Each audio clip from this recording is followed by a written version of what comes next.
El libro Biblia y Helenismo. El pensamiento griego y la formación del cristianismo, editado por Antonio Piñero, desarrolla una extensa y rigurosa reconstrucción histórica del proceso mediante el cual el judaísmo antiguo y el cristianismo naciente se formaron en diálogo constante con el mundo helenístico. La obra no se limita a señalar influencias superficiales, sino que propone una comprensión profunda del cristianismo como resultado de una larga evolución religiosa, cultural y filosófica que tuvo lugar entre los siglos V a.C. y II después de Cristo. Su planteamiento central sostiene que ni la Biblia en su fase final ni el cristianismo primitivo pueden entenderse adecuadamente sin atender al contexto helenístico que los rodeó y, en muchos aspectos, los modeló. La narración comienza con una mirada al judaísmo posterior al exilio babilónico, cuando el pueblo judío, bajo dominio persa, reorganiza su identidad religiosa en torno a la ley y al templo. En este periodo se consolida la Torá como norma absoluta de vida, no solo religiosa sino también jurídica y social. La religión judía adquiere entonces un carácter fuertemente normativo y exclusivista, que define con claridad los límites entre Israel y los demás pueblos. Al mismo tiempo, se afianza la figura del sacerdocio y del sumo sacerdote como máxima autoridad, configurando una comunidad que puede describirse como una teocracia centrada en Jerusalén. Sin embargo, esta aparente estabilidad encierra tensiones internas, desigualdades sociales y una progresiva dispersión del pueblo judío fuera de Palestina. Durante el dominio persa y de forma más clara, en los siglos posteriores, se desarrolla la diáspora judía. Comunidades judías se establecen en Mesopotamia, Asia Menor y especialmente en Egipto.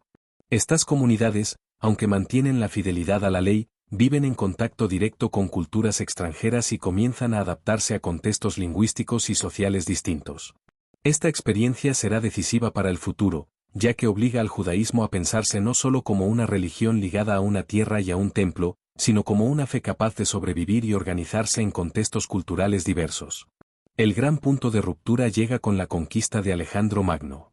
Su expedición no solo transforma el mapa político del Mediterráneo oriental, sino que inaugura una nueva época caracterizada por la expansión de la lengua griega y de los modelos culturales helénicos. Palestina queda integrada en este mundo helenístico. Tras la muerte de Alejandro, se convierte en territorio disputado entre los reinos ptolemaico y seleucida. Aunque Judea conserva cierta autonomía religiosa, el impacto del helenismo es inevitable y progresivo. No se trata únicamente de una imposición externa, sino de un proceso complejo de contactos, resistencias y asimilaciones. En este contexto surge el judaísmo helenístico, cuya expresión más desarrollada se encuentra en Alejandría. La comunidad judía alejandrina vive plenamente inmersa en la cultura griega y utiliza el griego como lengua habitual. De esta situación nace uno de los acontecimientos más decisivos de la historia bíblica, la traducción de las escrituras hebreas al griego, conocida como la Septuaginta. Esta traducción no es un simple traslado lingüístico, sino una reinterpretación profunda del mensaje bíblico.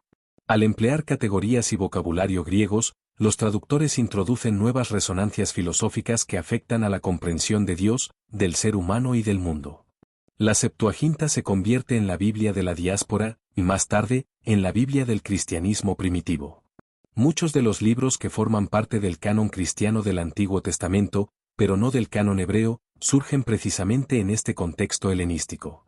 En ellos se percibe con claridad la influencia del pensamiento griego, especialmente en los libros sapienciales y apocalípticos.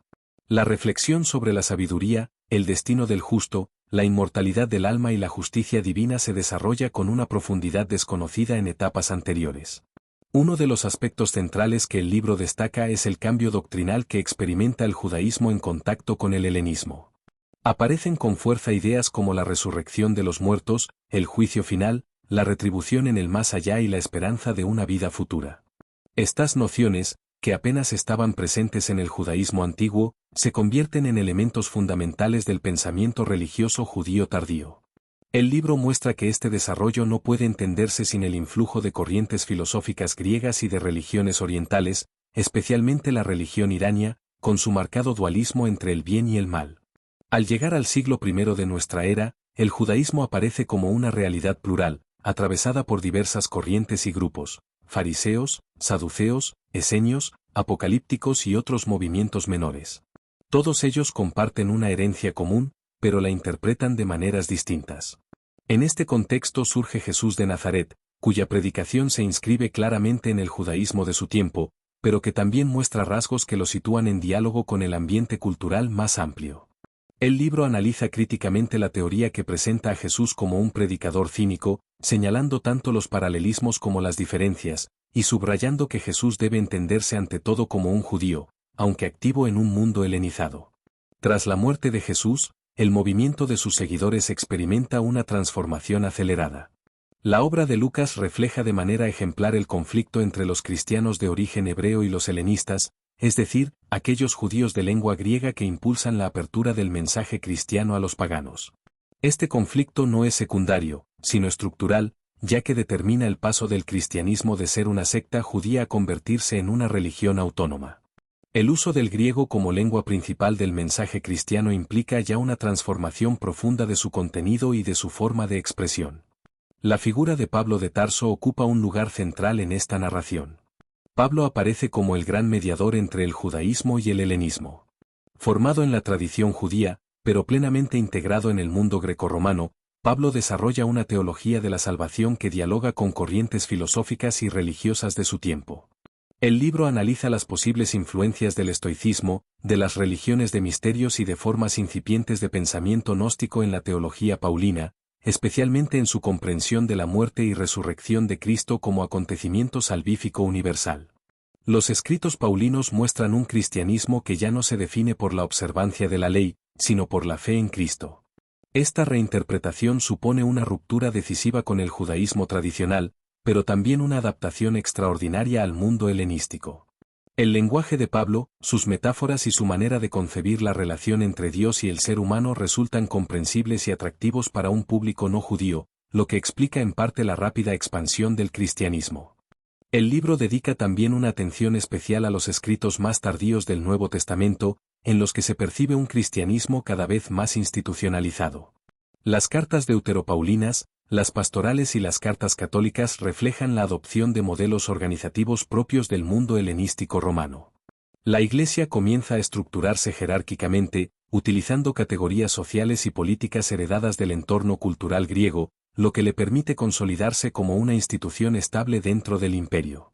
Un lugar destacado ocupa el Evangelio de Juan, presentado como una síntesis madura del encuentro entre judaísmo y helenismo.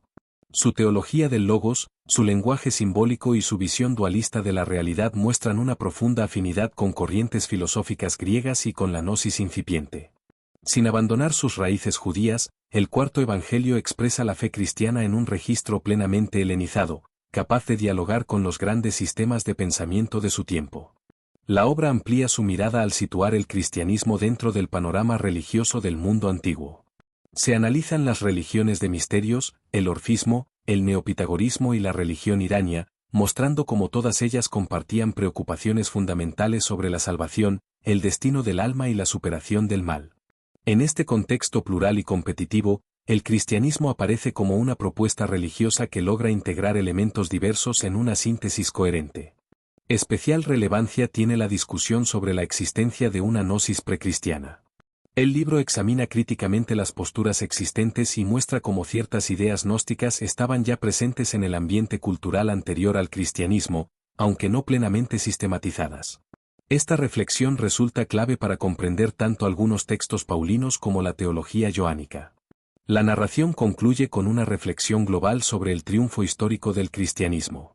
Lejos de atribuirlo únicamente a factores sobrenaturales, la obra subraya la capacidad del cristianismo para adaptarse al mundo helenístico sin perder su núcleo judío.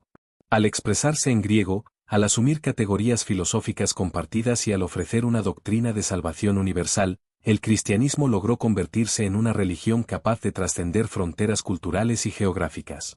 En conjunto, Biblia y helenismo presenta una visión dinámica del judaísmo y del cristianismo, entendidos como tradiciones vivas, moldeadas por la historia y por el diálogo constante con otras culturas.